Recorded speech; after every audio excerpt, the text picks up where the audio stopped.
Okay, let's call the meeting to order, please. Roll call, Jen. Kathy Prisner. Here. Jeff Pearson. Here. Tom Osterberger. Here. Jane Condon. Here. Donnie Chestnut. Here. Joe Carlisari. Here. Bob Filato. Here. Pat Mudrin. Here. Okay, first item up is our discussion regarding the 2017-18 budget. By way of a little bit of background, Val and I and John and Venue Works folks have been working on this for about a week or so. We wanted to meet today to have the full board have an opportunity to comment, question, before we take this to a meeting next week to approve or make changes to. So I'm going to open it up to the board for comments. So whoever would like to start. Well, I'm wondering if we can possibly go line by line on these, for these items on here, since this is our first budget that we're reviewing. And there are a couple of actually accounts on here that I would like some clarification on the exact meaning of those. Jane, I should say that we have Tim from Venue Works. Tim is the CFO at Venue Works. So we have Tim on the phone right here, and we have John in the audience back there, and of course Val's here. So I don't know who wants to lead this line by line, but I think it's a good approach to take. Before we go into line by line, can I ask one just preliminary question? Is there any reason why it's on an annual basis as opposed to a month by month basis, the budget? The only thing I asked for month to month was cash flow. I don't normally see an annual budget broken down by month. I normally see a cash flow statement. Well, the reason is because in our contract, and I like Mr. Silverman available today. No, he is not. Okay, in our contract, it says that the budget was to be broken down month by month with explanations and assumptions for each month's revenue and operating expense. So that's the only reason why I want to know. Does that waive anything under our contract, given that it specifically requires a month by month breakdown? So if we could get that clarified by the next week, perhaps. Is Tim there? Did you hear that, Tim? I did. I guess I would just offer that next year, when we come into this time and we're submitting next year's budget, it will be broken out month by month. And that is our typical process. We just, with implementing the software system and all of the transition that we've been going through, I wasn't comfortable enough with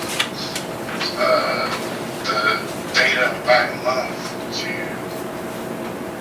produce the budget in that format. I do feel like we've done quite a bit of analysis on each line item in total that lines up not only with historical information, but also it compares with other venues, similar venues under management. Well, we can certainly ask Dave Silverman about that.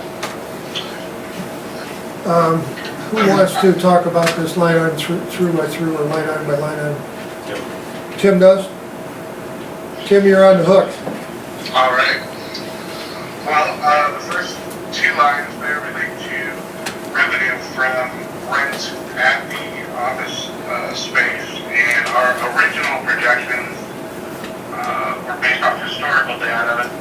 These revised numbers are based on actual occupancy levels and rental rates that we know of as of today. We did not build in any new revenues from new tenants. We were very conservative.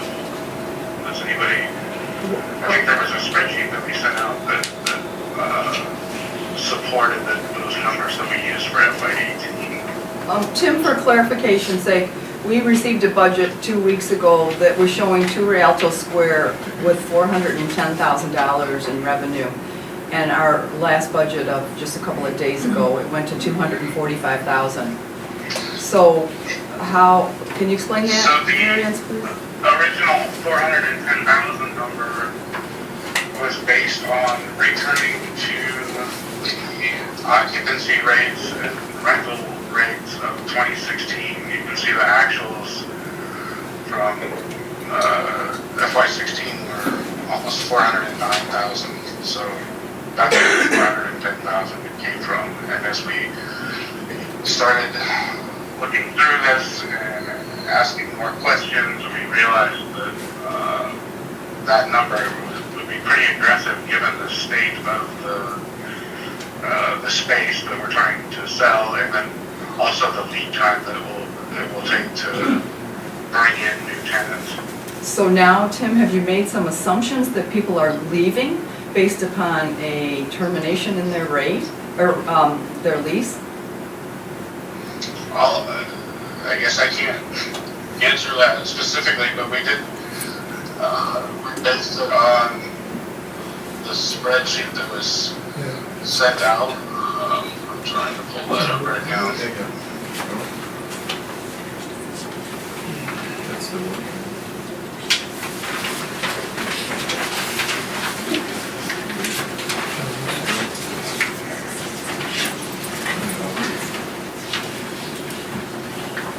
So, for instance, it has suite 214 remaining vacant, suite 216 is Tyus and Associates, it's got that being vacant. Let's see, what other changes are there from the current?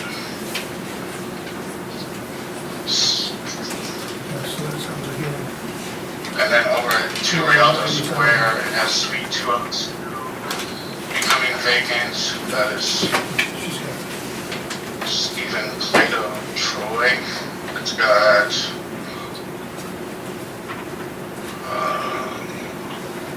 So Jane. So is there a 245 on this file? So there is, well, that's small. So it's 241, 6630, and they rounded it to Yeah, 245. right here. Well, it's a combination of 17 So these and are, 18. okay, So- these are calendar year? These are. Okay, and so I get that. So to your point though, when I saw that first budget, and I saw these first 2 line items, this is exactly the document I went to, and I said, these are way, way overstated. Okay, We got them right now. okay. Thank you. But wait a minute, are we talking an assumption that our present renters are not going to renew? No. No. Well, Then how's how the do you revenue overstate? down How do you overstate 165,000? The actually? initial one was overstated Because they compared it back to on the 16. 2016. Okay. What was the, I don't have the original number, do you Well, have it? the Jane? actual for 2016 is $409,000. And we've dropped to $245,000. Over 2 years, we dropped that much, yes. So this is June 31, 16, or June No, 30, that's 16? not even 2 years. This actual for 2016 is a fiscal year, I assume? No, it's It's a calendar year? It's a fiscal June to June. Right. Or It's a June to fiscal July, year. yeah, July to June. Okay. So it counts, and we're going on a fiscal, we're On staying our the same budget, fiscal year. Yeah. Okay. So it's still, I guess we're making assumptions that our rentals are dropping by 165,000. Well, that's because they are, that's what our actual rentals are. Well, then wouldn't we have had to assume that those that our leases are up are leaving? Otherwise, unless we've dropped our rental rates that much. We've lost that many between the 2 years. Okay, so it could never have been a proposed item then, at 410,000. It never should have been the initial budget, Okay. correct.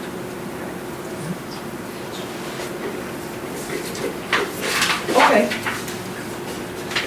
Do we know of that, what the main problem was? Have we, I mean, is there a particular space or two which accounts for a Well, significant amount of it? Who would have left us? And we can go through obviously, but. Okay, that's okay, that's a real estate discussion, I not a mean, budget I know, discussion. It is what it I is. know Bob's law firm left us. I know Plato left us. Okay. Well, we gotta go back and There was see, another right? relatively big one, I can't remember who it was. Okay. So the next line item, are we done with those two? You want to move on? Sure. So next one is the theater rotunda rentals. Yes, the only difference in that account from the last version of the budget is that we added in the reimbursed labor from events, just so that you could, it compared easier with the prior years if we categorize it that way. Could you explain reimbursed labor, please, Tim? Yes, and Val, you might be able to explain it better than I can, but it's basically the upcharge on labor for events that we're able to collect above what our actual costs are. Okay. That's primarily rentals. Okay. And rental, that's what I was told. So we give them a quote of what we think our labor is going to be, and oftentimes it doesn't end up being that much, is what you're saying? So, We collect more than what, right, okay.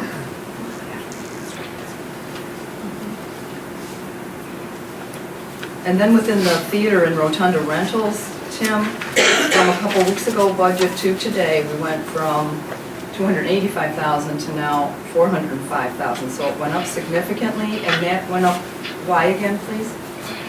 Because there was previously a separate line of 120,000 Uh-huh, for reimbursed labor, okay. and so those got added together. We didn't or change anything. Okay. But it's 28,000 over last year's fiscal year actual revenue. that's actually 2 years ago, Joe. I'm sorry. Right. 2 years ago. Oh, 2015, 2016. gosh. Because of our server crash, we don't have really current financial statements for this fiscal year that's just ending. Right. We're still working on that.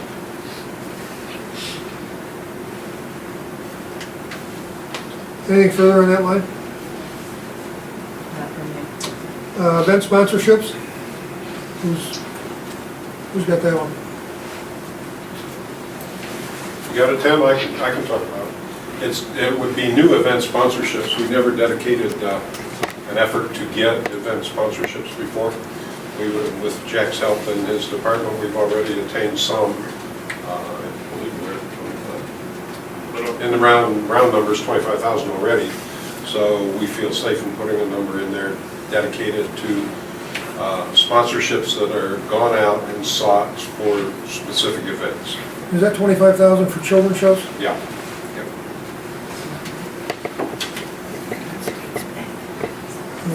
Next item is concessions gross. And that's just based on our projected event level, attendees, and the per cap sales that we typically experience in similar theaters. And so the reason that's increased a little bit is the additional concession stands and the POS software program or point of sales that we put in? Exactly. Does that make sense?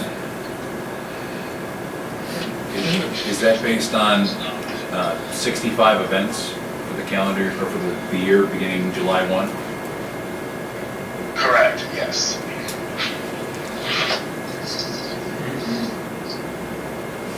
That's a net number, right? Where you- Yeah, that number. Line six. Oh, I thought you knew that. Okay. Food and Beverage Commission, now this is a net number.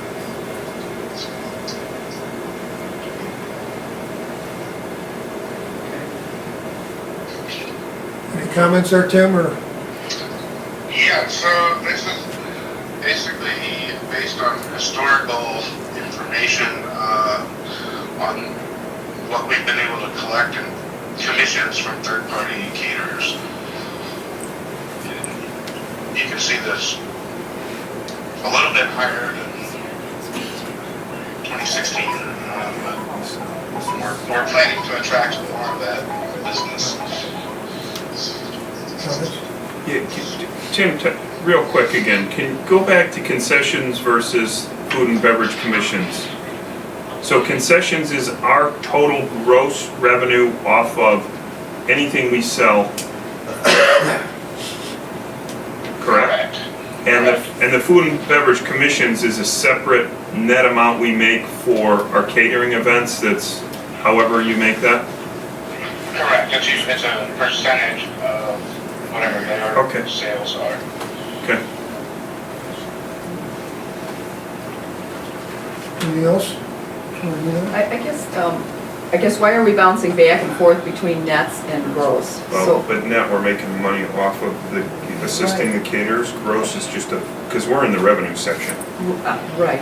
So But then net the is only a corresponding- byproduct, but net's just a byproduct of the fact that there's no charge against it. So if they had a wedding and they would cater it, we may charge $1 extra Right. per plate. So there's no cost to us to do that, it's just an added So we need the expense. word net in there? In theory, no, I right? mean, could But we because remove it's the word like- net, Yeah, Tim, or somebody? Yes. yeah, we yes. could. Yeah. I do, Shane, I find it, Just that. I mean, let's take it out then, let's remove the word net. Yeah, we should. So then we can take gross off too, concession. What's that? We're Well, gonna, concessions must have Yeah, it- expense it against does. it. Yeah, it's gonna be at the bottom, Cost of so goods sold it's just on there. concessions and then you have the expense in the bottom. yeah, there it is. Okay, line 8, artist renter merchandise commissions, net. So it's a similar revenue item, it's just the percentage that we're able to collect on merchandise and novelties sold at events. Is it negotiated for each event, the amount, the percentage? I'm assuming that's correct, because it says between 10 and 15%, or 10 and 20%? 10 and 25%? Obviously, we're always trying to get 25%, but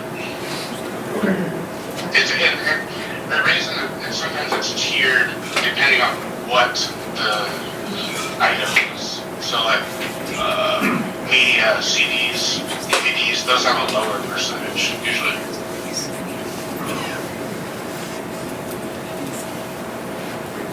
Move on. Ticket rebates, facility fees, line 9. So this is, again, is based on attendance and collecting 40% of the average ticket service fee, and then also the $3.50 facility preservation fee, and also 40% of the per order ticketing fee. So they gets paid through internet and phone orders for Ticketmaster sales. So what's, that's a huge increase, 118 grand a year. It is, but if you look back in 2015, there was 33? 233. I sort of questioned whether maybe some of that 15 revenue actually should have been in 16, because to me it would seem like the historical contract would put the number somewhere between 117 and 233, but I'm not positive. I just know that the number that we calculated, the 235, lines up almost identically to what we're making in Burnsville, Minnesota, and in Davenport, Iowa. So I'm pretty confident in that Okay. number. Co-pro revenues, So you can see historically that that's been about a break-even proposition. When we lowered the rent revenues to more realistic levels, I was trying to figure out a way to offset some of that, because that was a huge decrease in revenues, and so I plugged in 80,000 in total for the year that we would make on those 60 shows above and beyond the reimbursement of expenses, the rent that we'll collect, the ancillary revenues for food and beverage, ticketing, etc. So that would come from co-promotional splits and profits on some of those events. And then the miscellaneous income? Miscellaneous income historically has been from playbill revenue from selling ads and playbill. We're still working through that, how it's going to work going forward, but anything that doesn't fit into one of the above categories as far as revenues will be looked as miscellaneous income. So our goal is to hit $10,000. Tim, I'm sorry, just to re-clarify for me on the co-pro revenues, I thought I understood you to say because the rental revenues are going to be down, that you were looking for an opportunity, am I putting words in your mouth, to have some revenue on this side?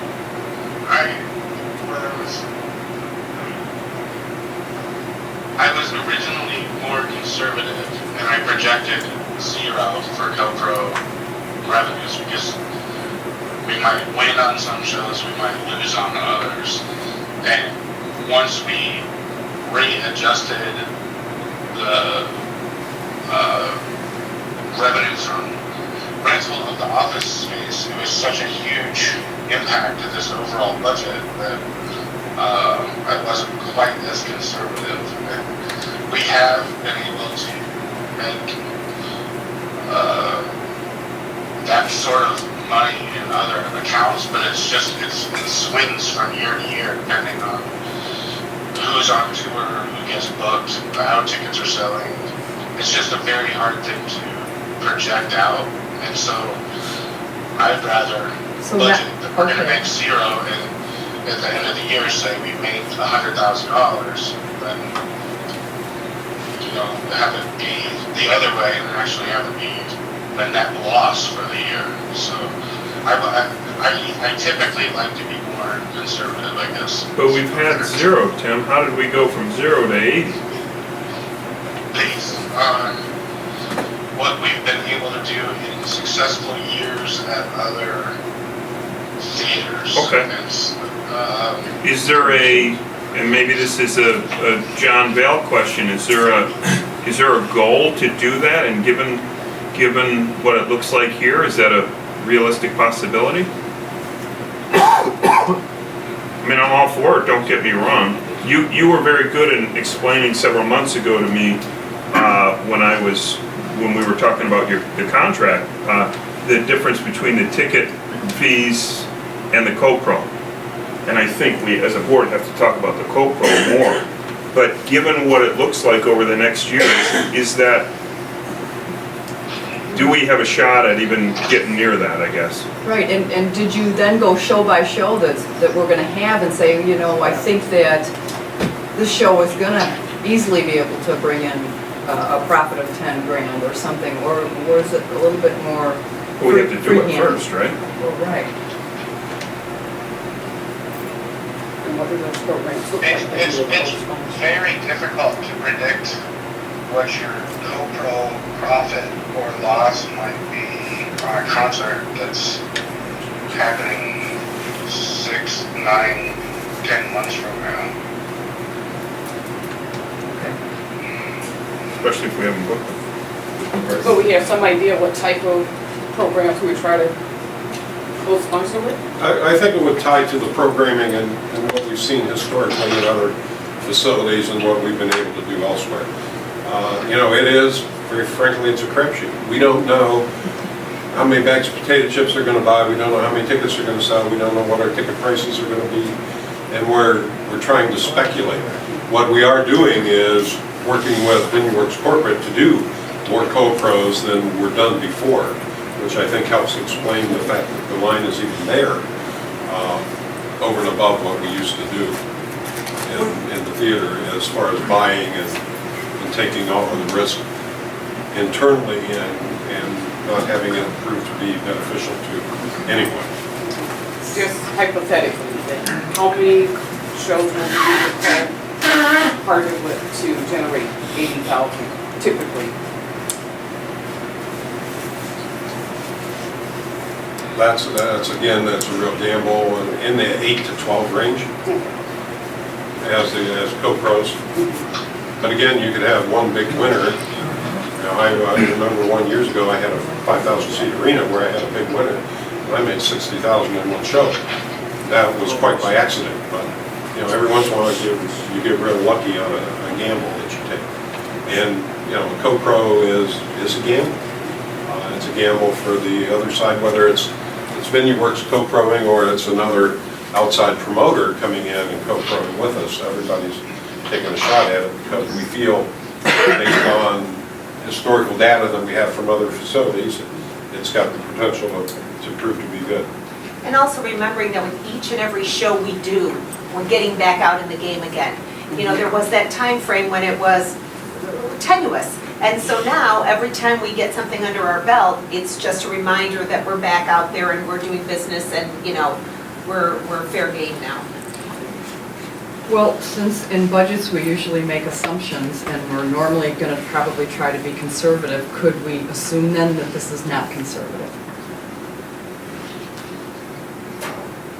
I don't know that I would assume it's conservative or not. I would say it's a fair assumption based on historical data from other theaters that we've seen produce that kind of revenue. It's a gamble. I had a question. I understand that this is being estimated and you're looking at, but did I understand Tim correctly when he said that he had initially estimated this at 0, but because the rent was down, he became less conservative and estimated it at $80,000? Tim, did you hear that? Yes, and I would agree that, yes, I felt it necessary to be much more aggressive than I normally would on that line item. But every dollar that comes out of the revenue line or gets added to the expense line is being put on fundraising in conjunction with the foundation. And so if I take that $80,000 out of pro revenues and the line for grants and foundation support becomes $380,000. And I understand that's a lot of money, but if you're just moving it from one to the other for appearance's sake, I'm concerned. Was this move because it's doable, or was this move to make things look better? I would say that it is. We have done it before in other markets in successful years, but it's by no means guaranteed to happen. Are we even doing co-pro now? Yeah. Yes. Yeah.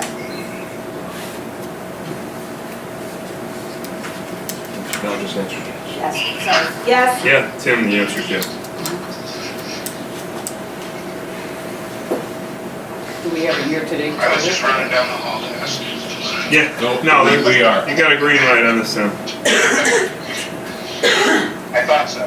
So what Um, is a co-promotional show like if Olivia John comes through, would that be a co-promotional show? I don't believe she is, but Gordon is. I have to make sure I don't Leah say Grimes was. a show that we haven't announced yet.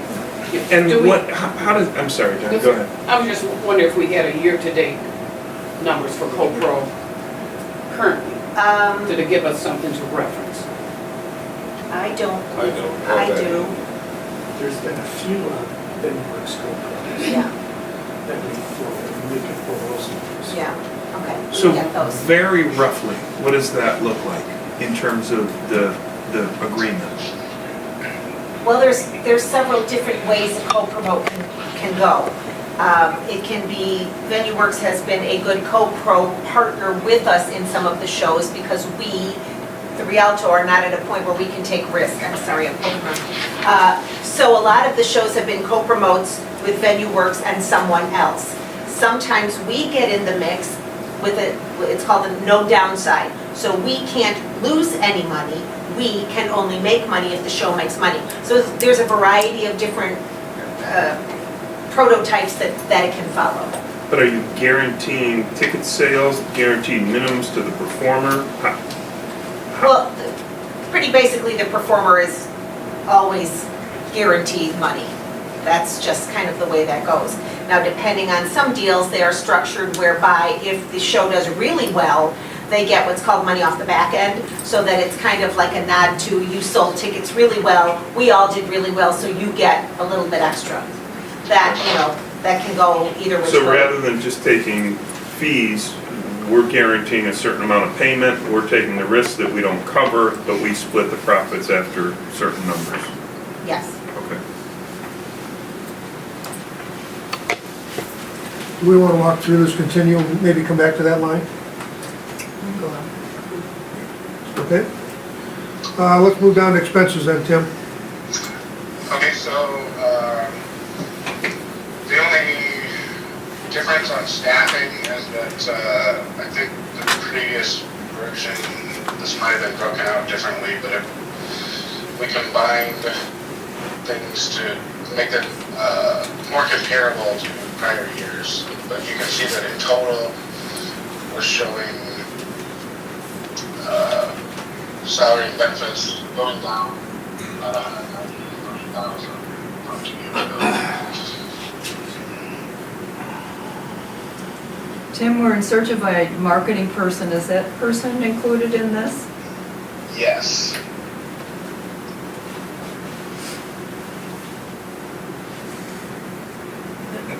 Yes, we do have a marketing person included in that. Okay, thank you. Marketing coordinator, I guess is what we call it here.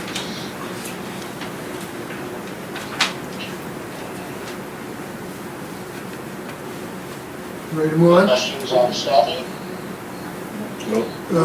Food and beverage, line 19. So that's just, our standard target on concessions is a combined cost of 60% of, that includes labor and product costs. And we've been able to successfully accomplish that, in a lot of different venues, so I think that's a solid estimate. Utilities, is based on historicals, and being as efficient as we can with the structure that we have. Tim, could we back up a quick second here? Taxes and benefits, did I miss what you said the meaning of benefits is? I understand the taxes. What are the benefits on that line item? So the employer paid portion of the health insurance, vision insurance, dental insurance. Okay. That's not up then with Rialto Square Theater staff, part of those expenses. Okay, thank you. Because it says benefits up there too.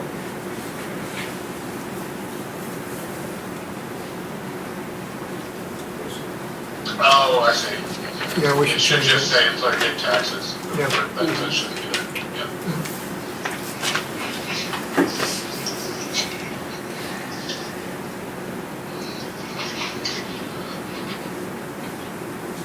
So insurance, I won't have those numbers this week, unfortunately. I don't have the exact figures at this moment, but I'm very confident in the estimates that we've plugged in for this based on total admissions that we've seen in other theaters. So It dropped 15 grand from the May 30th budget. It was at 170, now it's at 155. right. So that original budget number was based more on historical actuals, and it was too high.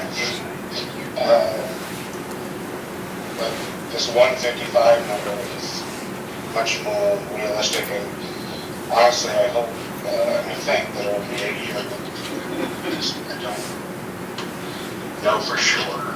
until sometime later this week.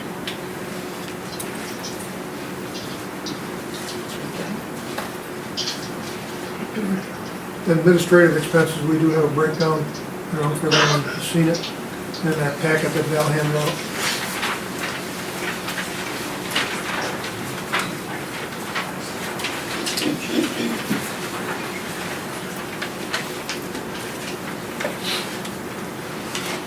Any questions on that line?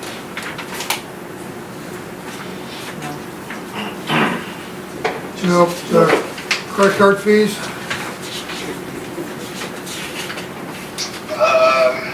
That's based on our agreement with Ticketmaster, because they have a national contract with Chase Payment Tech. We have to use them for our ticketing processing, and so using that percentage, estimated annual cost of $32.5 credit card fees. But Tim, there's no assumption that we are going to sell more tickets, so we would have higher expenses? Well, the rate was a little bit lower. Oh, because- the credit card fee rate? Yeah. It can vary a little bit from agreement to agreement. Okay, thank you. And then the box office handling fees, where before you were paying a per ticket fee, that goes away, but there is an annual license fee because you're using Archsticks, which is kind of a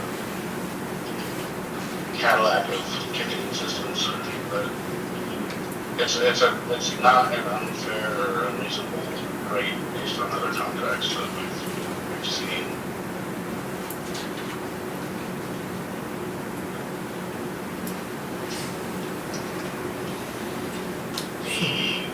The repairs and custodial, and we have a breakdown of that as well.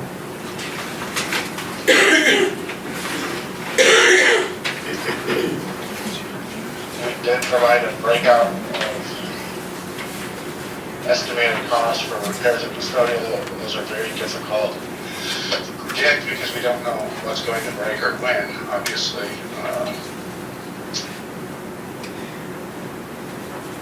It's a $57,000 decrease from 2 years ago that we're budgeting. Right, and we had 2 years in a row of 173 and 166, and now we're at 108. And to me, that doesn't add up. That is too low, when that's what your history is.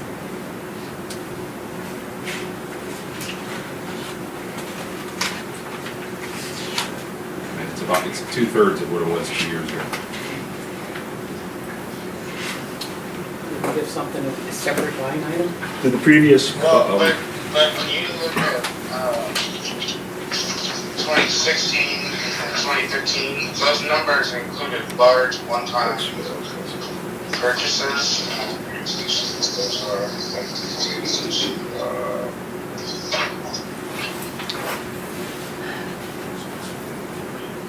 see. Oh, also in 2016, we spent $53,000 on an independent cleaning service contractor, so that we're no longer using. And also there was. I'm sorry, was that 15? But there were some one-time 15? purchases that I would probably consider more capital items rather than operating repairs and maintenance. However, when we had our tour in January, it was, they were extremely explicit that we were in a very precarious situation with our physical plant. So I still feel like we're really knocking this number down for the sake of having a balanced budget.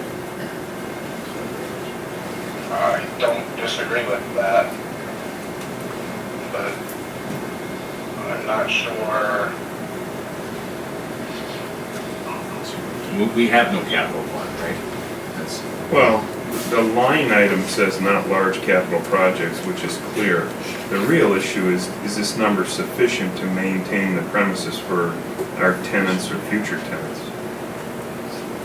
How is the place being cleaned? Because we eliminated 53,000 in cleaning expenses. Yeah, where are we seeing our other custodial? Is there another area where, is it in professional services? No? No. So where's our custodial, our cam and maintenance of our rental space? Is it all buried in there, Tim? It is, Building maintenance? Red? Yeah, I mean, Just delay.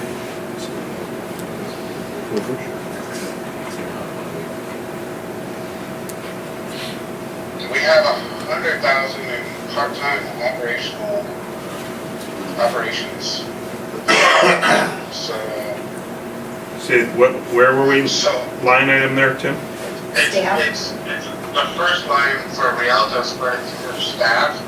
That not only includes those 9 full-time people, but it also includes Part-time Part-time labor. custodial. Line 16. Okay.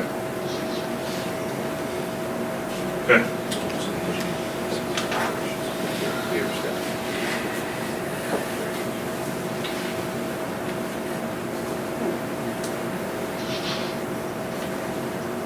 So the operations staff is cleaning? Is responsible for the cleaning then? No, there's this whole part-time stuff. Well, yeah. Yeah, it's part-time operations, but the engineers are a different, they're the next line item down. Mm-hmm. So operations, and I don't know if you're thinking like I am, operations is not like the nuts and bolts kind of operations, they're the engineers. Does that make sense? so the cleaning is under Rialto Square theater staff. The top line, Yes. correct. And And that's all. And which part-time. job description is doing that cleaning? I'm sorry, what? Where? I don't see. Okay. Oh, the part-time staff there, okay. And when was that service contract eliminated, Tim, that was $53,000 for cleaning? back in, let's see, through April of 16. So I thought in a previous budget, Tim or Dale, that we were given that there was this line item of $225,000 in part-time help. Yeah, it's right It there. is. So does that balance out, Dale, that, So basically the part-time staff and the Rialto Square theater staff got consolidated, so they're both under, the numbers add up, but that's the 748 that we're looking at. Yeah, and part-time staff, which was previously listed as 224,000, and the Rialto theater staff was 523. okay, and Tim, or Dale, then in this part-time staff, is where we had $53,000 in cleaning services, Correct. correct, Dale? In 2016, those were cleaning services, and it was part of the operations of the budget, custodial maintenance, that's where we had it line item in that accounting system. Okay, They're so, they're choosing to move it to a different location. okay, and so this 224, part of that is this 53,000 is cleaning staff. Well, they have 4 part-time staff, or budget of, if you break it out, 100,000.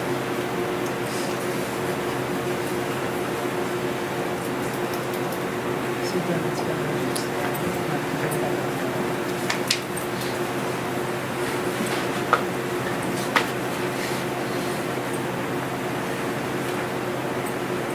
I guess I'm still not clear on these numbers. What is the question?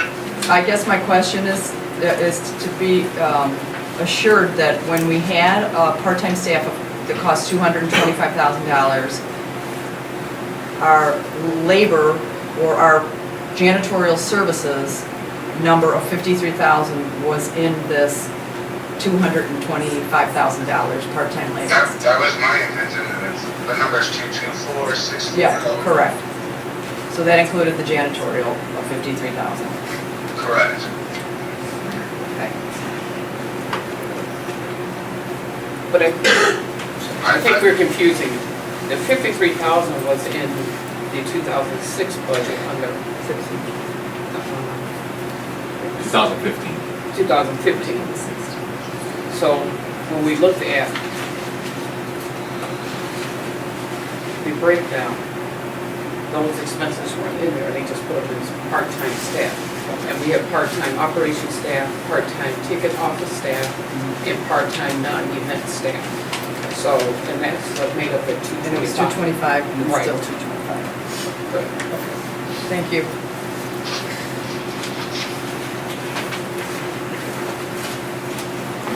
So next line item, internal marketing, we do have a breakdown attached for that.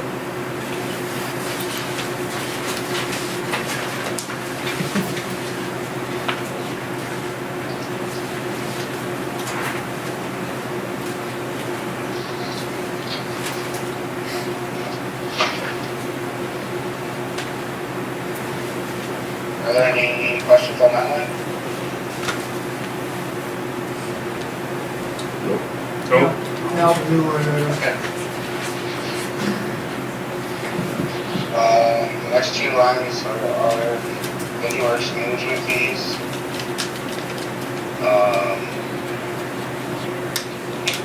And then the professional fees are 80,000 for Oliveri Group and 25,000 is mostly from an annual audit figure.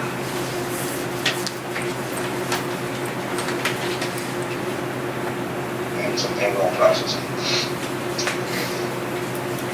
How's our audit done? how's our audit done? We have our own? Former Roger. It's more, yeah, are we under contract? 5-year contract, I believe. Wasn't it 25 last year?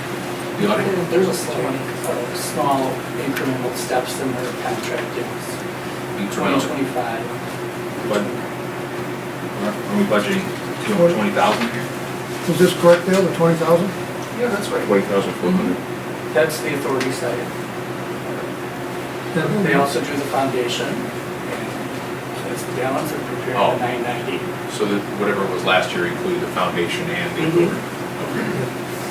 And what was that number again, last year? I think it was 20,400 for 26.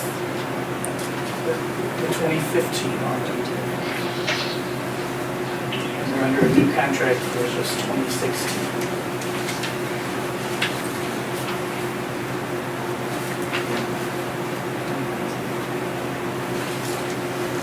Okay. Ready to move down to the non-operating income section? Okay.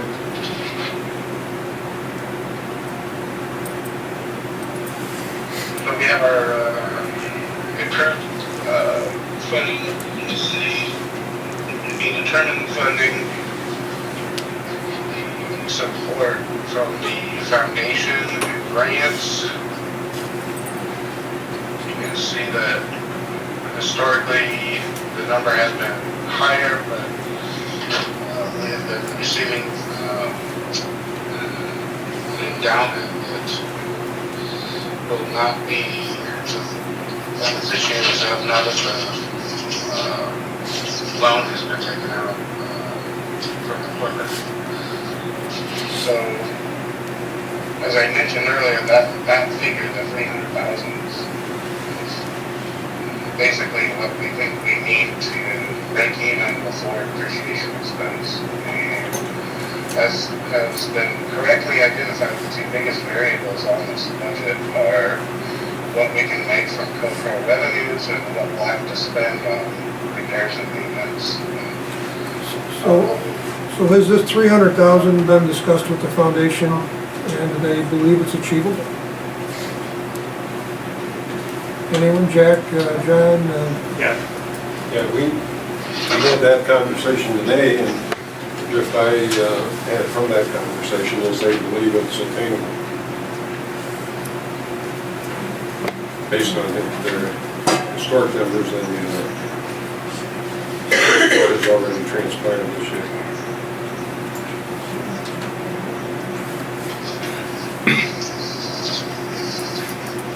Any comments on this section?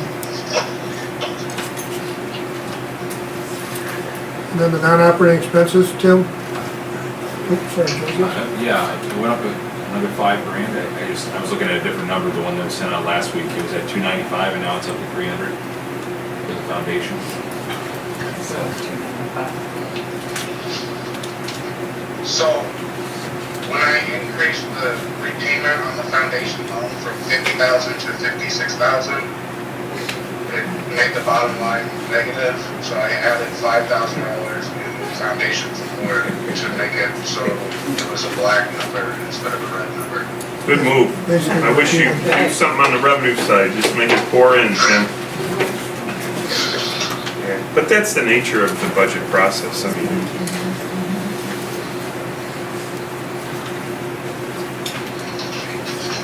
Well, I appreciate everyone's input, questions, suggestions as we've gone through this first round.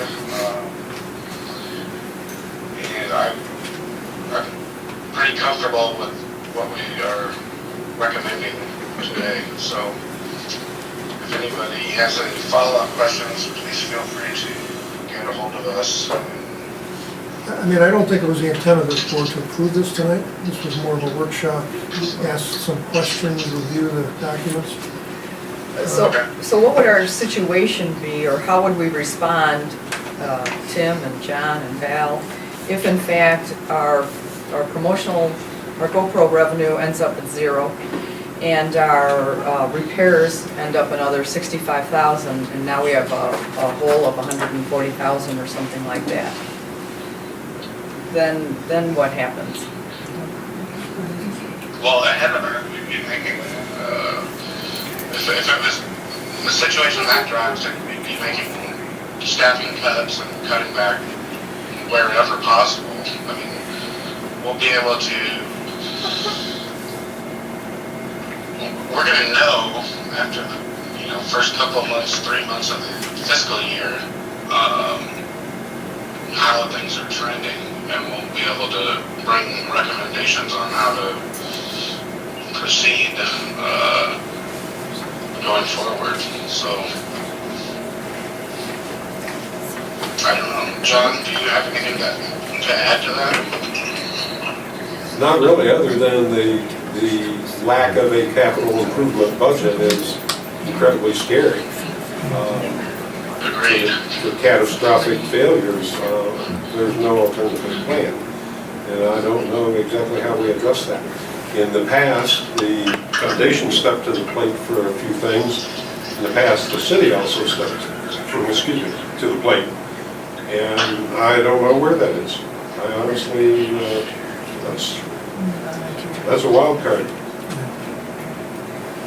Most of our facilities have a capital improvement plan and a budget and a defined plan that goes out 5 to 10 years. And we have seen already, a few HVAC issues in the last couple weeks that actually eat up the 30 grand on here already. So that's the wild card in this whole deal.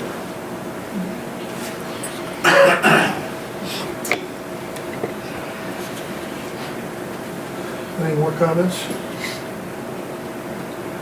So as maybe Val and John and Tim alluded to, certainly if you have comments that you want to get to Tim through John or Val, after you've thought about this in the next day or two, but certainly prior to our meeting next week, so we can fine tune this as much as we can. I don't know where else to go with it. Chairman, I'd like to go into executive discussion to discuss the salaries if we can. I think we can do that. It's part of the Open Meeting Act exception we want to go through. I haven't seen any of the salary data. I'd like to see it. And And I know there's sensitive issues because it's private, but I don't see any restrictions on us making a motion to do so and discussing it, the level and the purpose. Tim, if we did go into executive session, is that something you would disclose to us? Absolutely. In fact, well, yes, it's available in the file that I sent. Just you have to know how to look for it. But I can You got that now? explain that. So Joey, you want to make that motion? I'll make that motion. Is there a second? Second, Kathy, roll call. Joe made the motion and Jeff Pearson, Yes. Tom Osterberger, Yes. Jane Condon, Donnie Chestnut, Aye. Kathy Chisholm, Aye. Joe Carlsari, Aye. Bob Pilato. Yes.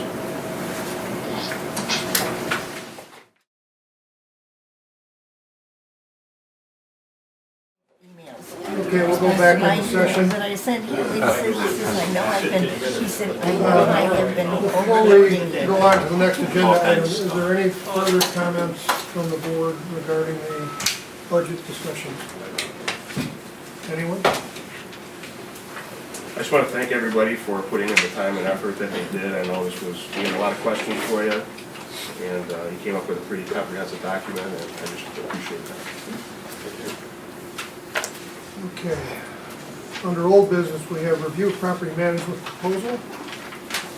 Who wants to comment on that? Well, I'll speak to where it's at right now, because we've retained law firm of Ratburn, Sovignac and Kozel to do a review of the contract. They obviously are not tasked with deciding whether or not it's a good deal or a bad deal for us, but more so that there are no Scrivener's errors, no errors in the document, how it's been put together. As I understand it, various board members, I know Jane and Donnie had reached out and tried to discuss minor revisions that John Oliveri was amenable to.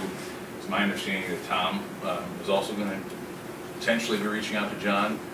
There's a current version that's in the attorney's hand right now doing the review, and it's prepared to update us further at the next board meeting, but it has not been executed as of today's date. So that's really where we're at procedurally. And I guess with that being said, it seemed that after we met and approved this agreement, that there was many concerns that were then unfolding of, do we have money in effect to be entering into an agreement like this? Discussions where we realize that we have a contract with VenueWorks where part of their responsibilities are to do property management, and now we're looking at going out and spending money to have another firm to do this. So, you know, I'm of the thinking that I would like people to express their concerns, you know, just getting done talking about the budget. We're gonna spend approximately $80,000 on this, and some of the things that were done to get a balanced budget here, I guess I would say, should this be reconsidered at spending $80,000 when we know it's very, very concerning whether we would ever be able to move into being balanced in our revenues and expenses going forward. So I guess I have some concerns about this agreement, and if people really truly want to move forward with it. I actually have a question. We approved it, is there, I don't know, procedurally, is there something we can do? Well, it's not an executed contract right now. We did approve it subject to an attorney's review. We took a vote on it. They voted to approve it subject to that review. Technically, prior to a contract being executed, not to play lawyer here, but there's no contract executed, there's no contract. So if the board wants to discuss it further, I think we can. I think it's important that everybody on the board have the ability to voice any concerns they have. And Jeff and Mr. Pearson did not have a chance to respond or participate in the last board meeting when we discussed this, especially if he wants to weigh in. If anybody else has any concerns regarding it, now's the time to, I think, raise it. I think, Joe, procedurally, and Jeff may be better, somebody who voted for would have to bring a motion to reconsider, is that correct, Jeff? I forgot how it goes, I'm it's not one way or the other. exactly sure. on that. Yeah. It can be though, and your point's valid. Will Carl, is it Carl Buck that's doing this? Yes. Will Carl be at our meeting next week for this particular issue? I Or not, or- ask him to appear at the meeting. I need to know his schedule, but, yeah, I mean, I didn't plan on having the attorney appear personally, but if you'd like that, we can Well, arrange that. And I mean, he's not gonna speak to the rules of our board, or the procedural rules of how we're gonna operate. No. That's So not, we can ask David Silverman what the Yeah, correct there's- procedure would be. Procedurally, you bring a motion to reconsider. I apologize, I can't remember whether it's a vote in the affirmative or a negative. So it's either one of us or Jane to put it back on the table. Regardless, it can be. Jane's concern is obviously falls into the budget. And what we saw when we went through the budget was a terrible change from 15 to now with the facility and our rents. And we don't have the budget, and we're approving something which is expensive. So both sides of the coin, you know. What that demonstrates to me, this significant decrease in rent, is that what previous boards have attempted to do does not work. There's no one managing that property appropriately, and there's no one on this board, I believe, that has the expertise to do it. If we don't do something today, whether it's Oliveri or anyone, that's gonna continue to just downward spiral. If we don't have anyone in place to do that. I agree that, $80,000 this year, it drops down to $63,000 the following year. But I don't know what the alternative is. And Well, I guess- really look at this as an investment. If I could speak to this, because I wasn't at the last meeting, and I really haven't had my comments on record yet. But as I see the trending of our rents, as you alluded to, and as we see here within our budget, and if you look back on the history of the theater, when it was first built by Reuben Brothers, it was built to have the rents subsidize the theater, because the theater, back then, it was not able to be self-sustaining, just from doing shows. So that model, ironically, has come back, and it's kind of imperative that we do that, because we're talking about trying to get revenues, a consistent form of revenue from the city. We talk about other governmental bodies, such as the county, such as maybe the township, and all of these different entities, where this one is sitting right at our doorstep, and if it's managed correctly, using numbers in this book, at 75% rent, we could be very close to self-sustaining by the year 2020. That's an opportunity, it's an investment, and at some point, I mean, we all got on this board when this place was ready to shut the doors. At some point, we need to take risks. And obviously, they're going to be very educated risks, and we better do our homework. But this is one where it hasn't been working, there hasn't been oversight for the last 10, 15 years on the rental part of it. And this is a really good opportunity to take advantage of something. And from what Mr. Oliveri said, he's giving us a very much a reduced rate. So he is trying to work with us. He's an architect, loves the building, loves the structure. He's got a great team together. The marketing analysis that he did in this is phenomenal. He went through many, many different buildings in the downtown area, found average leases, found where there's opportunities, and I think he's really done more homework than anybody's ever done on our rental property. So if I had to today, I would absolutely vote yes.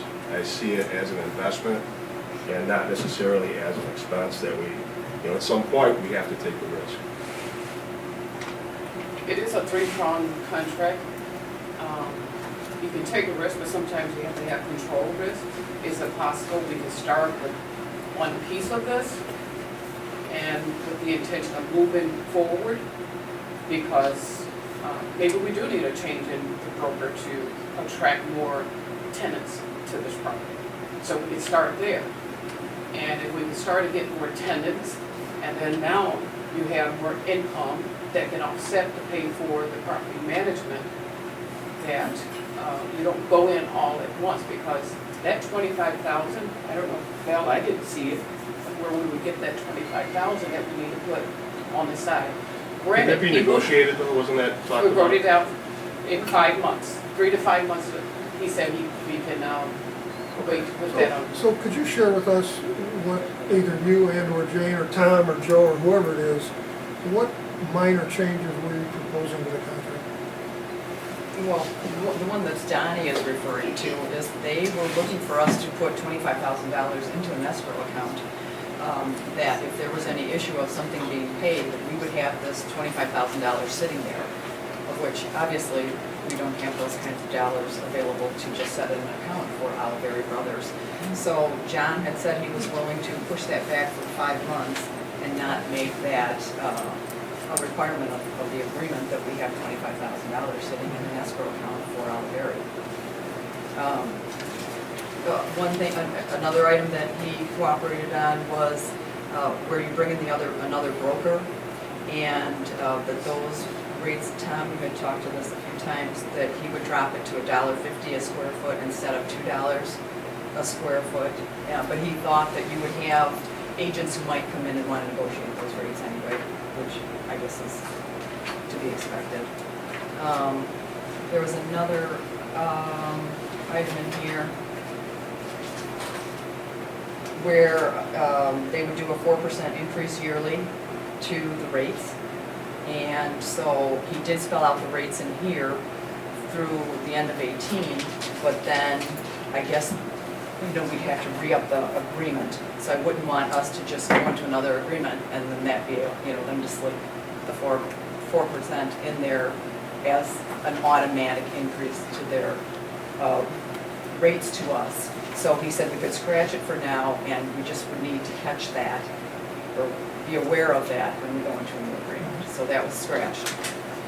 We agreed to scratch it. There's another section in here where if they do a major maintenance project for us, that if the project was under $10,000, they would be able to tack on another 10% to that cost and charge us for that. And if a project was over the 10%. No, 20% if it was under 10. 10% for projects over 10% and 20% for projects less. Correct, thank you, Donnie. So projects over $10,000 are at 10% charge back to the Rialto, and 20% for projects less than 10,000. And I just said, you already have your professional rates where you're charging considerable dollar amounts for those professionals, where you probably have your profit margins already built in. This seemed like you were just kind of possibly piling on, and he agreed to strike those items.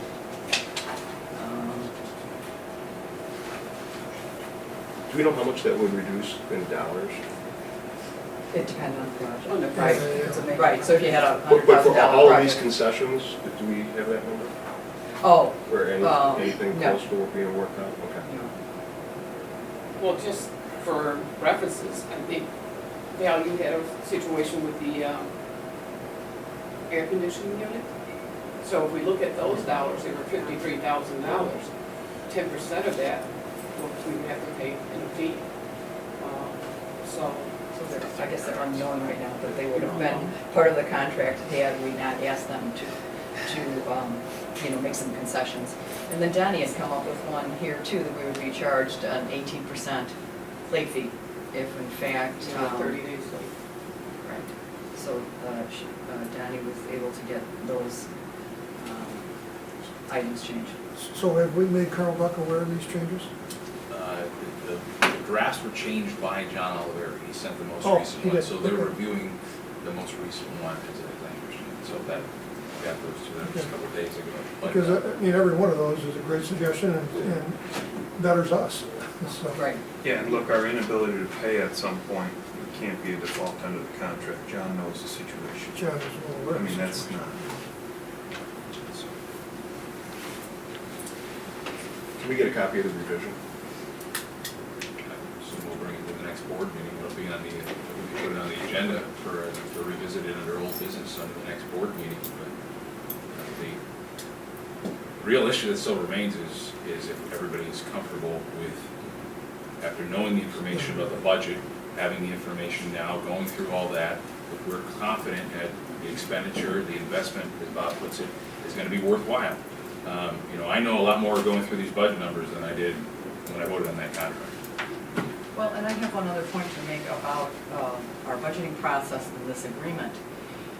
We need a commitment from the city before, in my opinion, before we would approve the budget. And I'm not opposed to taking a calculated risk or a risk to consider this. But if we then go into a deficit budget or deficit spending issue next year and get caught, is the city gonna back us with an agreement like this? So I guess I would like that assurance before we approve any budget that includes this, that the city has our back. One additional thing, I'm sorry. Is there any way we would be willing to, that VenueWorks would be willing to perhaps consider an addendum to the current agreement in place, given that we are shifting off some of the building management from that contract to Oliveri? I have had the conversation with Steve Peters based on an email from Bob. I think that's a real stretch, very frankly, and I will say probably because we're in the hole about $70,000 with Rialto right now from operating from last September to April before we started getting paid. And we financed Tim Berry, we kept Tim Berry in town, we paid him. We did all of our travel in and out in that 6 or 7 month period, and that is a little north of $70,000. And we, like everyone, would like to see just a little bit of return, speaking very candidly.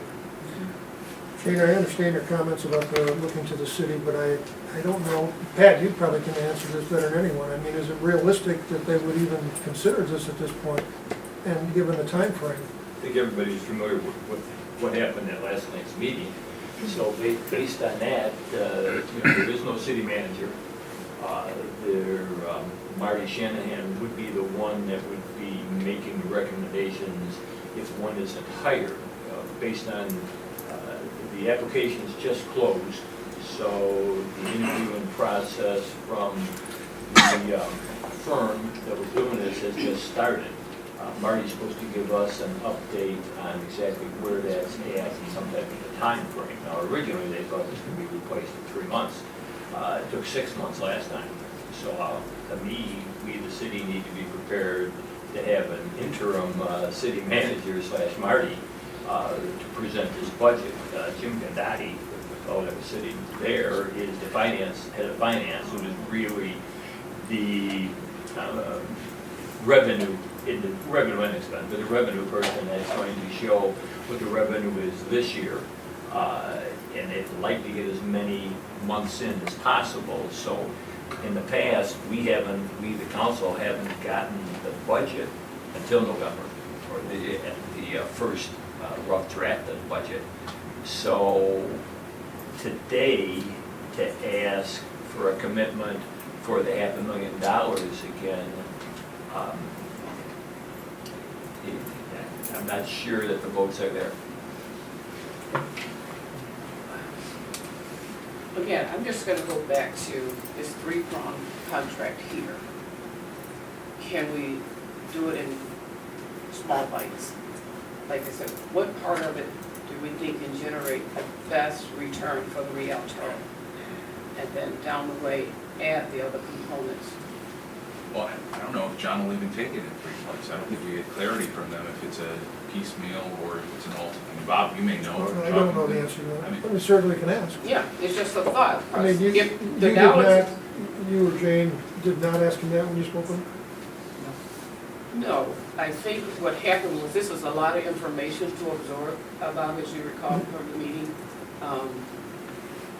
And when you step away from the situation and try to do your best for the Rialto, you have to consider what was said, what's the best action to take.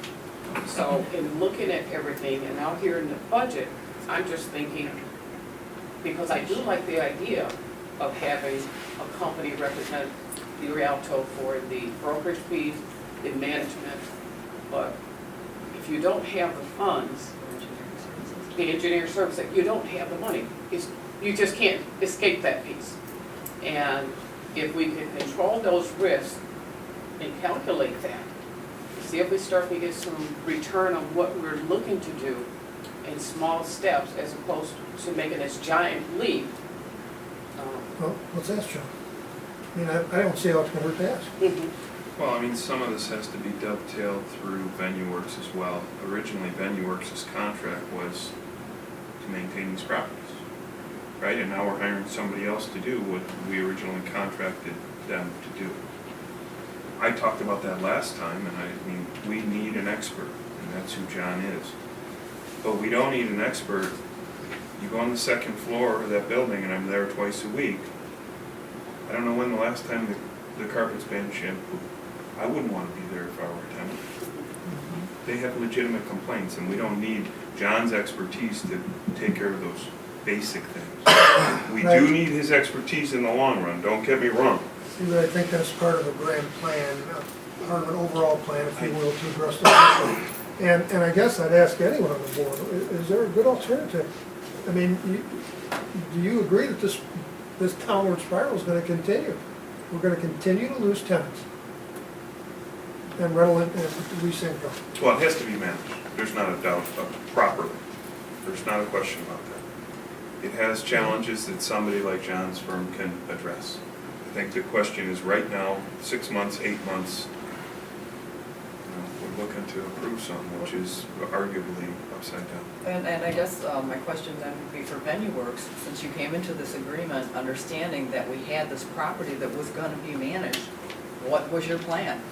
Since we've been partners now for a little while here, it hasn't been long, I understand, John, but what was your plan for, just little basic things like going to the tenants and seeing what their issues are? We have a proposal, Val and I have proposals sitting on Val's desk for the general upkeep and maintenance, carpet cleaning, deep cleaning, office cleaning, it's all sitting there. So you were ready to start addressing some things for the tenants? Yes, absolutely. Now, are we the expert on leasing space? I'm going to freely say no. But do you feel you're an expert on managing space? I think we are an expert on managing space. But that's with the qualifier that managing, we could talk about that all day. How do you define that? To get in there, and Val and I spent probably 3 hours one afternoon walking with a cleaning service and a custodial service to bring it up to speed because it was appalling. And just detailing everything that we saw and asking for an estimate to get that up to speed, and we got that estimate. The secondary piece was, some of the carpets are not going to come clean, we know that, going to need replacement. Some of the tile is broken, needs replacement. And to work into that is certainly an ongoing process. And again, we were keeping that in mind as we went forward because there, very frankly, is a little bit of a cash flow issue. So we, how fast can we jump? And we're sitting with that proposal and we haven't jumped, although we did jump this morning to take care of the Rialto colonnade and the rotunda and the carpets in the Rialto itself, because those are not to our standard. And we're taking the jump already there. Okay. So, I guess, you feel that you had a plan to try to move forward, but you don't have cash. You even had some ways that you wanted to do it. In addition to that, do you think it could have been within your auspices between the two of you to have met with major client tenants whose leases are coming to term or on month to month and ask their couple or top 3 issues of why they might be unhappy? I mean, were you gonna dedicate the time to manage it at this level? I think, I'll take that. well, I would say that, Bob and I met with one of the tenants, and one of the biggest things that we heard, and Bob, correct me if you think I'm wrong, was nobody was listening to them. They never returned my phone calls, all of these things. So the first step, as much as I don't always like to, is returning a phone call and finding out what's going on, and then keeping your word. When I say I called the the plumbing HVAC guy, and here's what he told me, wait, he's checking on a part and then getting back to them. So I think sadly, the process for now us is much like a lot of the things we see. We've gone down so far that we've got to start climbing up to get to a place where we now have trust, we have credibility, we have all of those things, which really are the easiest things to do. And then, oh yes, that evil guy money comes in. And nothing over there is inexpensive to fix. It's never a light bulb that burns out when they smell that smell. You know, it's something a little bit greater than that. But we have started on a process of rebuilding. And so I guess I would say, if in fact they can implement what to me is not rocket science, property management and listening to tenants' main, concerns and being responsive to people, like any relationship, then we're saying that we want to go ahead and spend $4,800 a month to get something that we signed up and we're supposed to be getting it already in the first place. And what will you do about increasing tenants? How are you going to promote this place? Well, and that could be a piece where the brokerage. Yeah, could you show an occupancy rate of 75% by 2020? We haven't projected anything to that. Our first goal was to get it cleaned up and put back together. Look, the And leasing I hate to ride on this, but it's been The- 10 weeks. But these guys weren't the leasing agents. We Right, had a we still leasing can hire agent. leasing agents. That's a separate, distinct, standalone portion of John's proposal. I don't even know if we know it's a standalone portion, that's the thing. So based on what we're hearing, we have a contract that's been approved but has not been executed. We've got a discussion as to whether Venue Works can take this over. I think it's appropriate based on what we're hearing. I'm gonna make a motion to reconsider the contract and hopefully table it until the next meeting so we can resolve this with an attorney present, one way or the other. So I'll make that motion to reconsider the Venue Works contract, or excuse me, the Oliveri contract. I don't know if Jane has to or one of the approvals. We can both do it. So who approved it, or who made the motion to, does anyone know? Originally? Yeah. I Oh, think Was it you Donnie? seconded it, didn't you? Did you second it? I think Donnie We was. got to read the minutes. I have no notes. Okay. They're done. Well, but I effectively, don't- that's what we're going to do anyway, Joe. We're going Right, to we vote. don't, Right, right, so we're let's not- if just- we're not gonna press to go forward, do we? But I don't want to sit in a situation where the board has approved the contract, it's in the hands of an attorney, subject to execution right now. Right now, I mean, barring any, But there seems to be confusion as to who can make that motion. Can we agree not to press to get it executed? Can we agree not to press? If we aren't all, or we if can we all aren't make the gonna, motion, either way. if we aren't saying, we want this contract executed, What we're Isn't that saying, fine well, anyway? what we're going to, if we're not I gonna go think so, forward. but what we're going to say is, we're going to go to John and see if he would split this up. There are some of us, Right, so- I'm going to speak for myself, I want to go forward with this regardless, because I think it's the only way to do this properly. I think in some form or fashion we can work with them, whether it be a The segment, majority of the board whether it doesn't be. want to do it, we don't do it. Well, so I think what I heard was maybe John and the appropriate person in Venue Works talk a little bit about how to dovetail. After John does that a little more extensively, maybe he can do something that makes it a little more palatable on the financial end. Yeah. Regardless, without knowing the proper protocol, I think, Joe, if we brought a motion to require board approval of the final contract, we'd get to the same place, correct? Yes.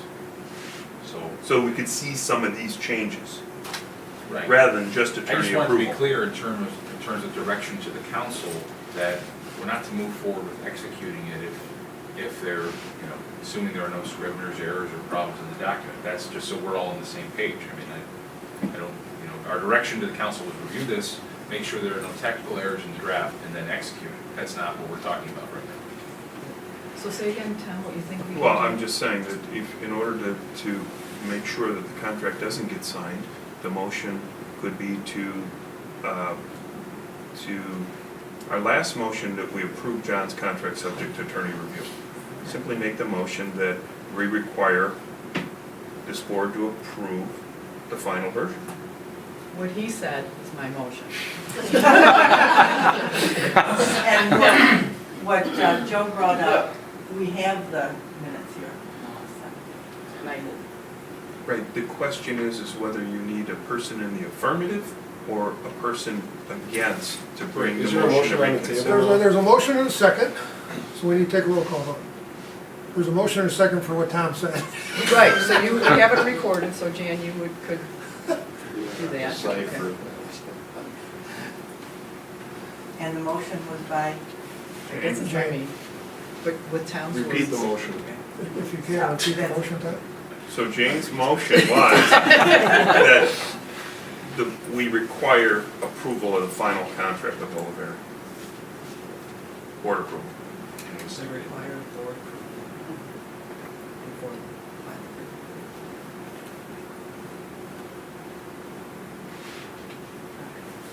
and the second on this, Was Donnie.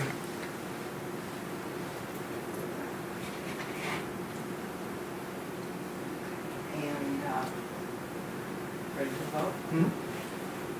Kathy Frisman, Aye. Jeff Pearson, Tom Osterberger, Aye. Joe Carlosari, Aye. Donnie Chestnut, Aye. Jane Condon, Aye. Bob Pilato. Aye.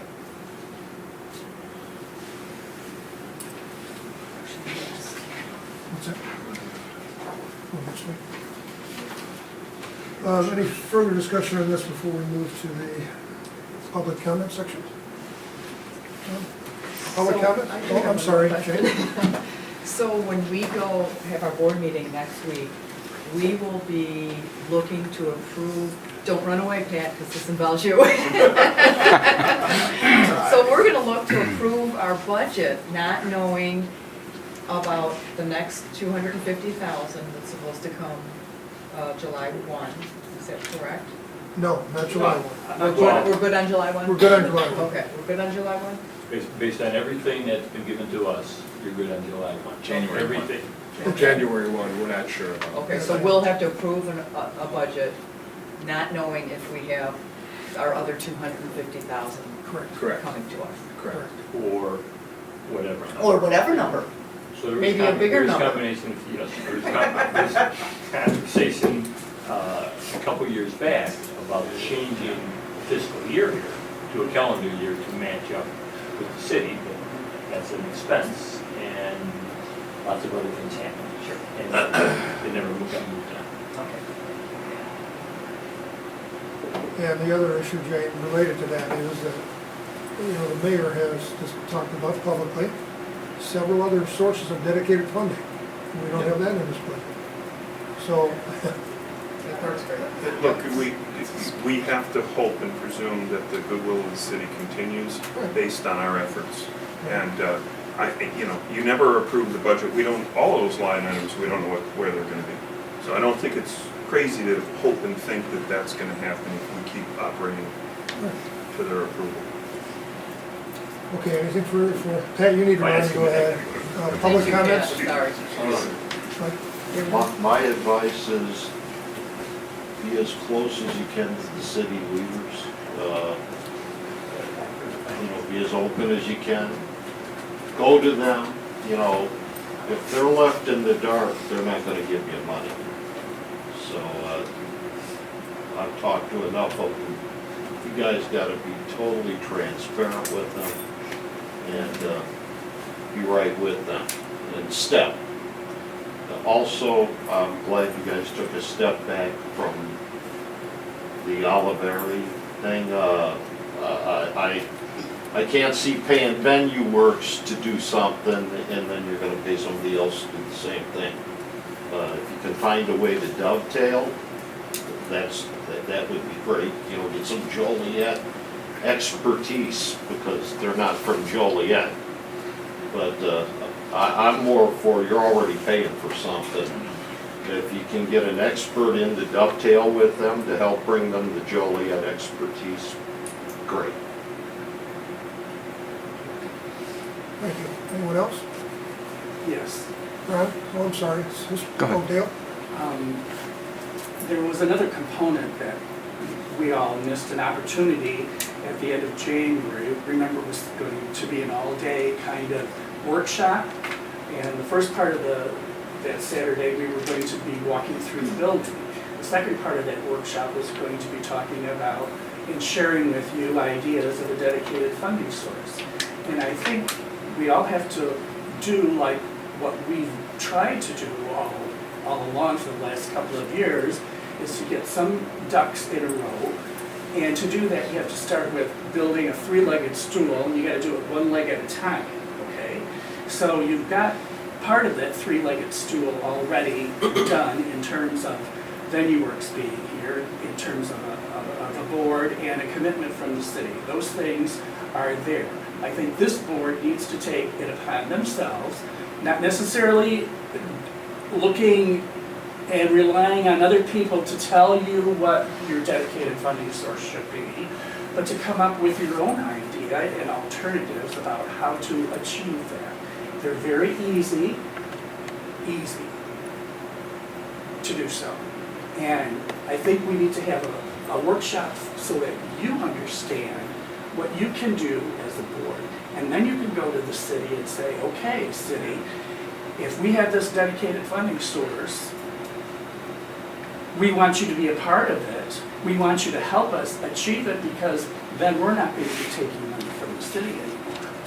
And if they're so important about, if the city fathers and mothers, I guess, over there would consider backing your efforts in this particular way, I think it's a win-win for everyone concerned itself. And I think it would be a benefit for you all as a board to have a workshop where I'm ready to help you run through it, because we shared the idea with our former board 2 years ago with this. And the process is slow, elections come, other priorities happen, and the time is now. And granted, Jeff, this board many years ago first started off with the idea of having, this as a project. They hunkered down, they tried to find out different ways of doing that. There was a mechanism from the state regarding the civic centers. They went through with that. Then they decided, okay, well, rehab, since we can't rehab everything because Joliet was going to be a partner with this, they didn't have enough wherewithal for it.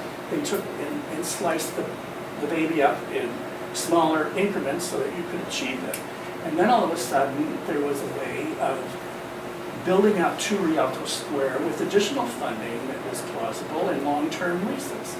So it was not just one entity trying to do everything, but it was a partnership with private industry, units of government,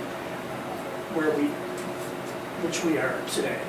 And unfortunately, sometimes partnerships come and go, and political winds change. But I think it's time for this authority board to have its own private dedicated funding source, similar to other ones in the state level. And it's possible. Thank you. I totally agree with Dale and think that our board needs to start getting after understanding about long-term funding and to pursue, as a board, this line of action. And I would almost like, if it's needed, a proposal to say, let's set up a workshop session to get educated about long-term funding based on what history Dale can share with us and any other current information to bring us up to speed. So why don't we have Jan try to get some dates? That would be super. Old board and get some dates. Okay. And with Dale. Wonderful. It's actually That is. To set it okay. up? Fantastic. Okay, good. Thank you, Dale. Ron, did you? Yeah, I just wanted to say that being here for several meetings now, you could see the complexities of everything that you're doing. Everybody's doing a very good job. There's a lot to deal with. There's so much to deal with. And I don't know that the public knows that, how much. I see a lot of comments. I follow social media pretty close on this. And there's a lot of comments that are negative and you just do this and it's going to be fixed, or just do that and it's going to be fixed. And it's not the way it works, and you can see that by being at these meetings. And I'm hoping these videos help other people see that that's what's involved in that. But I guess my question is, what can everybody do to change public's perception? I see both sides. Some people are confused and angry and, tax dollars this and I'm doing this. And then there's the other side where there's a lot of people that actually support the Rialto and all your efforts. Is there anything that can be done to kind of change that public's perception on what's happening here and the steps that have to be taken? For instance, a lot of people think, very often I see it has to be compared to another theater. They've got so many shows and things are going so well, and here we don't have that much. But there's obviously a lot to do with this work. What can we do to change that public's perception? Buy tickets. Come to shows. Buy tickets. I have been buying tickets. It'll take time, Ron. These guys are good. It was our job to beat them up today, because that's what we do. But what they've done so far, this is a few months. It's crazy. And exactly what you said, you hear the comments, and people come up and talk to all of us. I'm like, you got to talk to Val. They get it. They understand things and can explain why something won't work or why something may. But I think we need some time. It really is a short. I think there's a lot of time that needs to be heal those wounds, so to speak. Well, that's the paradox, though, is that we need time. But you don't have it. Right. So much needs to be done. But part of that I know is the public probably needs to trust. There's a good board in place now. There's good management in place now, and things are starting to take those strides forward. But I think you're right. It's going to take time for people to see that publicly. But speaking of trust, they need to regain the trust of the city fathers. Yeah. And that's not there right now. And I don't know, it's not an easy answer, but that somehow you guys got to get the city fathers to trust you as a board and the Rialto as a theater. While others are throwing stones at you. Well, we'll use ballot shield. Yeah. But in all honesty, in just the 2 short months, that video work has been in place. Out in the community, I've had people come up and say XYZ about Rialto. And the best I can tell them is call Val. I had a young lady send me an email about she had ideas. So we got to encourage people to reach out and have a conversation with us. If you approach us, even if it's negative, we can hear you, and then maybe we can find a solution. But if all you're going to give is that negative, and not give us an opportunity to address it in a positive way that we both can move forward, then we're going to always have a challenge. And we're not going to ever get at a point where we can see the growth and the potential, the full potential of Rialto. Every member of this board is committed to the success of this Rialto. Now, we're not going to always agree, but we always respect each other, individual dedication and what they have to offer. And that's the best we can give to the community. It's saying, we're here, we're on the same page as you, we want what's best. So if you have something, reach out. I had a gentleman that says, I used to be a supporter.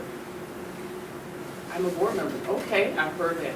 Let me tell you what, let me have you call Marilyn. I'm going to have Marilyn give you a call. I saw that gentleman this past Saturday, and he said, thank you, she called me, and he was surprised. So we're making strides, and that's the best we can do, is do our best. And I hope that our community come to see that we're doing the best we can for the Rialto, and we want a partnership with the community to do what's best for the Rialto, and we have full faith in the venue works to help us get there. So. Ron, I hope that the city council comes to these meetings and sees the same complexity of the issues and the challenges facing the Rialto too. That's one of the reasons why I've been videotaping, because a lot of people can't make this, and it's good for them to see what's happening here and the complexities that are happening here. As to your point about people coming to you, maybe there's a way to be proactive and find a way to go out to the community and let them know. I mean, this is one effort to put it on video and let people see what's going on. But some way that people could be proactive to regain that audience perception as being good and reach out to the community. I don't know what the answer would be to do that, but... Well, Ron, we did participate in Star Wars Days, which I don't think we had done up until this year. We were part of New Orleans North, which I don't think we've done up until this year. That's And, new too. you know, and as I said earlier, we didn't get here overnight. And I think we, as a staff, as a much smaller staff, have made incredible strides to reach out and to, again, my favorite word, strategize how we're going to move forward. You can throw a bunch of stuff at a wall and see what sticks, or you can make a concerted plan to do things the right way. Because the way people are looking at us, we don't have a lot of opportunities to go, whoops, sorry, let's do that again. So when we do make a move forward, we want to make sure that it's done with intention and forethought, and when we reach out to people, that we have a plan. We're not just saying, hey, come join us for coffee, and then we say, well, we ran out of coffee, we have tea. You know, so we want to make it right the first time, and we want people to come back and say, holy smokes, look at what they've done. And I believe we can. Again, it's not going to happen overnight, but we've got such support. I mean, you people come to all of these meetings, and that's because you care and you want to see us succeed. So stick with us, because we are going to succeed. Outside of the council liaison being at these meetings, the only time you would see the Rialto communicate with the mayor and the city council was when Randy Green or Jim Smith would go begging for money. And I think it wouldn't be a bad idea to attend the pre-council meetings, or have Val or John or even Jack as a group go there and at the pre-council, just let the city know what you're doing here to try to move the theater forward. We did that about a month ago. Well, I mean, but We're going every again month, tonight. I'm gonna go every month. We're going and again keep- tonight too. You know, I mean, you're gonna get some rocks thrown at you in the process. But, Well, there's an invitation you don't get well, I every day. know, but the thing is, you gotta change the dynamic, because the dynamic always was the Rialto came begging. And the only time the Rialto showed up at pre-council or at a council meeting was asking for money. And somehow you need to build this partnership with the council and the mayor. Lynn, did you have a comment? I did have a comment. Let's keep in mind about the city council believing in the authority. There are 4 members appointed by the mayor on this authority board, and I would think that the mayor would have the trust in those people that he appointed to the board. So. But once they're on the board, did they ever have any communication back with the mayor? Oh, Jeff, yes. Yes. Yes. Because I talked to the mayor. I'm sorry, Ma'am? One of the things I see with social media is they look at the website and they see, we have this show, this show, this show, and this show, and we're kind of spaced far behind. What they don't see is what the volunteers see with this sheet this long, with the lines, where there's 3 days of rentals from 8 a.m. till 8 p.m. or till midnight. We've just had 3 dance competitions, we've had a couple of recitals, which take 2 or 3 days. But all that is money and revenue, so the Rialto isn't dark, it's collecting money on these things. And there's some way we need to show that without showing whose wedding is there. you Well, know, I've asked for Because they that. get I've canceled. been asking for that for 2 years. Well, one of the things we're working on is we are working very hard to revamp our website, and it is going forward in leaps and bounds, is we do need to have, and I don't want to call it a community page, but a lot of times when you are looking for something to do, it's not to go to Betsy's dance recital, right? But we do want to make a page available because we have businesses in our community that need to know that for 3 solid days, we are going to have people held captive in the theater as their Yes. kids dance a variety of different dances. So it has to be a different calendar than I've got family in town next week, what's going on at the Rialto. So it kind of has to have 2 different components to it for those that need to know and those that want to know what's going on, right? So there are 2 different kinds of things. And you are privy to a list because you are a volunteer, of events that are going on here, that some are not maybe necessarily been released yet, and one of the other confusions, that just because you don't see it doesn't mean it's not happening, but we have to do it in a very strategic way and with a very concise marketing plan, because again, when you have a show that's on a tour and they're going to announce 15 dates, you want to get in their splash of the announce of their 15 dates instead of your little show, right? So you want to be a part of that big thing. So it's a lot more complicated than maybe people on social media think it is. We need, Sorry. I'm sorry, but we need to get over to the city council meeting. One Stone's short away, comment. I was going to say that the city always seems to portray the Rialto as a taker. We're takers. We're always asking for money. But who tells them about the economic benefit of the very virtue of this theater? And all of the people coming to the recitals, all of those people spending their money in downtown, eating at the restaurants. There is economic benefit to us in this community, not only to Joliet, but to the Will County community. So we're not takers, we also do give back. I was told that there was a study completed that. Yes, there was. It's probably very. 2011. Okay, it was 2011. Can we get a hold of that? Yeah. Lynn, do you know where that is? Yeah, Wasn't that the CED big thing down here? I That don't, Mr. Hug always has contentious? I don't know if it was the CED. I do know at one time, many years ago, by very virtue of the Rialto being here, we put over $4.5 million into the economy. Right. But fast Okay. forward, it's much more than that now, and we'll look for that That would be great. economic. One last impact thought is study. I had dinner over at the place right across the street tonight who said that the dance recitals that had come here brought them a lot of business. It's a brand new Jitter business. said that too. So it's coming here and, you know, it's happening, so. Okay, thank you for your comments. Thank you. You guys just got money out of it. We have a motion to adjourn. I'll second, yep. All in favor? Aye.